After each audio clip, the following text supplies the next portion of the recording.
السلام علیکم، میرا نام ہے باریہ دت اور میں ہوں کلینیکل سائیکالوجسٹ۔ آج ہم اسکول آف تھاٹس کے بارے میں بات کریں گے۔ قدیم زمانے سے انسان نے نفسیات پر اٹھے ہوئے سوالات پر بہت غور کیا ہے۔ ارلی ایجپشین سے لے کر اینشنٹ گریک فلاسفرز تک انسانوں کی سوچ اور اس کے بیہیویئر کو سمجھنے کی کوشش کی جاتی رہی ہے۔ اس لمبے ماضی کے باوجود نفسیات کی تاریخ بہت مختصر ہے۔ 1897 میں ولہم وونٹ نے جرمنی میں ماڈرن سائیکالوجی کے سب سے پہلے فاؤنڈیشن کی بنیاد رکھی، جو کہ سائیکالوجی کا سب سے پہلا اسکول آف تھاٹ بھی ہے۔ یہ تجرباتی طور پر لوگوں کے کانشیس ایکسپیرئنس کا مطالعہ کرنا چاہتے تھے۔ اس سائنٹیفک ٹرن کے بعد مختلف اسکولز آہستہ آہستہ ابھرنا شروع ہو گئے۔ یہ اسکول سائیکالوجیکل فینومینا کے مختلف طریقوں پر تھے، مثلاً آبزرویشن، ڈسکرپشن، انڈرسٹینڈنگ، پریڈکشن وغیرہ۔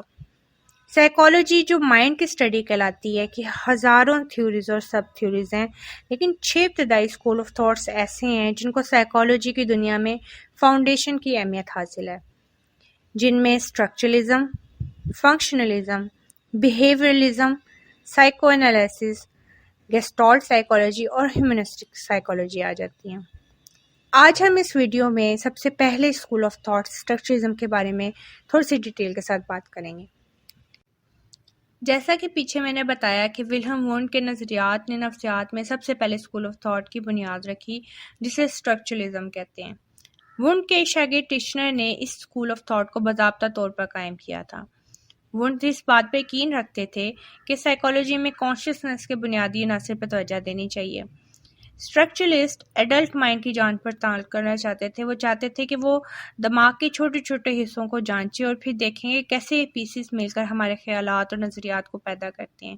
یہ بالکل ایسا ہے جیسے کوئی بچہ اپنا کھلونا توڑ کر اسے مختلف حصوں کا جائزہ لیتا ہے۔ اب اسپیسیفک اسٹرکچر کا جو آئیڈیا انہوں نے دیا تھا وہ آج بھی لوگوں کو سننے میں عجیب لگتا ہے، پر اسٹرکچرلسٹ کو اس بات پہ یقین تھا کہ وہ نہ صرف اس مقصد کو پورا کر سکتے ہیں بلکہ وہ اس بات پر بھی یقین رکھتے تھے کہ وہ سائنسی طور پر بھی ایسا کر سکتے ہیں۔ وونٹ نے انٹروسپیکشن کی ٹیکنیک کو سائنٹیفک ٹول کے طور پر متعارف کروایا، جس کی مدد سے ریسرچر اسٹرکچر آف مائنڈ کو سمجھنے کی کوشش کر سکتے ہیں۔ اب انٹروسپیکشن کیا ہے؟ انٹروسپیکشن ایک ایسا پروسیس ہے جس کی مدد سے ہم خود اپنے کانشیس کا جائزہ لے سکتے ہیں۔ انٹروسپیکشن کو لے کر ٹیچر کا میتھڈ یہ تھا کہ اس نے اپنے اسٹوڈنٹس کو باقاعدہ انٹروسپیکشن کے لیے تربیت دی۔ اس پروسیس میں ریسرچ پارٹیسپینٹس کو جو مینٹل ٹاسک دیے جاتے ہیں اور اسے وہ بالکل ویسے ہی بیان کرتے تھے جیسا کہ وہ خود تجربہ کر رہے تھے، جیسے رنگ دیکھنا، کسی کتاب سے کوئی صفحہ پڑھنا یا ریاضی کا کوئی سوال حل کرنا۔ اب مثال کے طور پر ایک پارٹیسپینٹ کو ایک کتاب پڑھ رہا ہے تو وہ بتا سکتا ہے کہ اس نے سفید صفحے پر کچھ لکھا ہوا دیکھا ہے یا کوئی لائنز بنی ہوئی دیکھی ہیں۔ ان سٹڈیز کے لیے اسٹرکچرلسٹ کی ایک نئی ایجاد کردہ ریئیکشن ٹائم انسٹرومنٹ کو بھی استعمال کیا گیا تاکہ وہ یہ جان سکیں کہ پارٹیسپینٹس کیا سوچ رہا ہے اور کتنے وقت سے وہ ایسا کر رہا ہے۔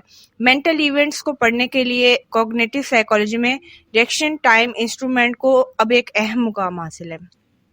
اس اپروچ کو استعمال کرتے ہوئے ٹیچر کے اسٹوڈنٹ نے مختلف ویژول، آڈیٹری ایکسپیرینسز بیان کیے اور ایک بک نشر ہوئی تھی an out line in psychology, جس میں ہماری سینسیشنز کے کم از کم 44,000 ایلیمنٹس بیان کیے گئے۔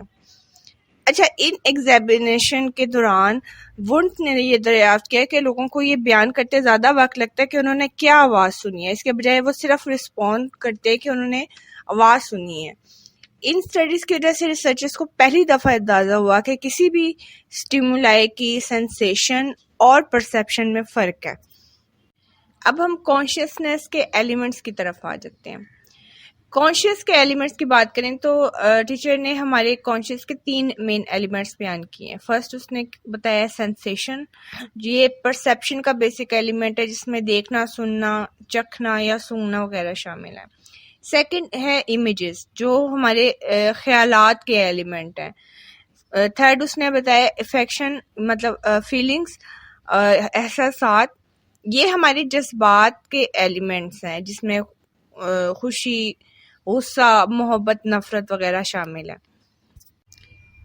ان ایلیمنٹس کو اب مختلف طریقوں سے پرکھا جا سکتا ہے، جیسے کہ کوالٹی، کہ وہ کس طرح کا ہے، وہ ٹھنڈا ہے، گرم ہے، کسی رنگ میں موجود ہے، یہ چیز ہر ایلیمنٹ کو دوسرے سے الگ کرتی ہے۔ پھر ہے انٹینسٹی کہ سینسیشن کس قدر مضبوط ہے، اس کی کیا انٹینسٹی ہے، وہ لاؤڈ ہے، وہ برائٹ ہے۔ پھر ڈیوریشن آ جاتی ہے کہ کتنے وقت تک یہ موجود رہتی ہے، اور آخر میں کلیئرنیس آ جاتی ہے کہ کانشیسنیس پر ہماری کتنی توجہ موجود ہے۔ ان سب سینسیشنز کو سمجھنا آسان ہو جاتا ہے جب اس کی طرف ہماری توجہ ہو تو۔ اب آخر میں ہم کرٹیسزم کے اوپر بات کر لیتے ہیں۔ کرٹیسزم ایک بہت امپورٹنٹ رول ادا کرتی ہے کسی بھی اسکول آف تھاٹ کے اوپر۔ جب کرٹیسائز کیا جاتا ہے تو اس کی وجہ سے کوئی نیا اسکول آف تھاٹ ہے اس کی بیس بن جاتی ہے۔ آگے وقت کے ساتھ ساتھ جیسے جیسے انٹروسپیکشن کو اس اپروچ میں استعمال کیا جاتا رہا، مزید رکاوٹیں پیدا ہوتی گئیں۔ اب موجودہ سائنٹیفک اسٹینڈرڈ کے مطابق اسٹرکچر آف مائنڈ کو پڑھنے کے لیے جو ایکسپیریمنٹل طریقہ استعمال ہوتا ہے وہ بہت سبجیکٹیو ہے۔ باقی کریٹکس کا ماننا ہے کہ اسٹرکچرلزم اندرونی رویوں کے ساتھ بہت زیادہ منسلک ہے اور بہت زیادہ اس کو فالو کرتی ہے۔ ایک اور کرٹیسزم یہ ہے کہ انٹروسپیکشن کو باقاعدہ آبزرو نہیں کیا جا سکتا اور نہ ہی ایکوریٹلی میئر کیا جا سکتا ہے، کیونکہ انٹروسپیکشن خود ایک کانشیس پروسیس ہے، تو یہ کہیں نہ کہیں کانشیسنیس کو متاثر کرتا ہوگا جب اسے آبزرو کرنے کی کوشش کی جاتی ہوگی۔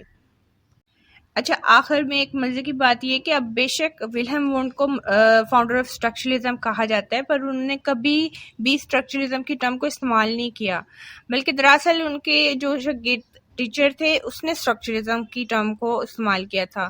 ٹیچر کو امریکہ میں وونٹ کے کام کو متعارف کروانے کا سہرا دیا جاتا ہے، پر کرٹکس نے نوٹ کیا کہ اس نے بہت بڑے پیمانے پہ اپنے استاد کے کام کو غلط انداز میں پیش کیا۔ خیر، اس کے باوجود ٹیچر ابتدائی نفسیات میں ایک مضبوط قوت کی صورت میں نظر آتے ہیں اور نفسیات کے سب سے پہلے اسکول آف تھاٹ کو قائم کرنے کا حق حاصل رکھتے ہیں۔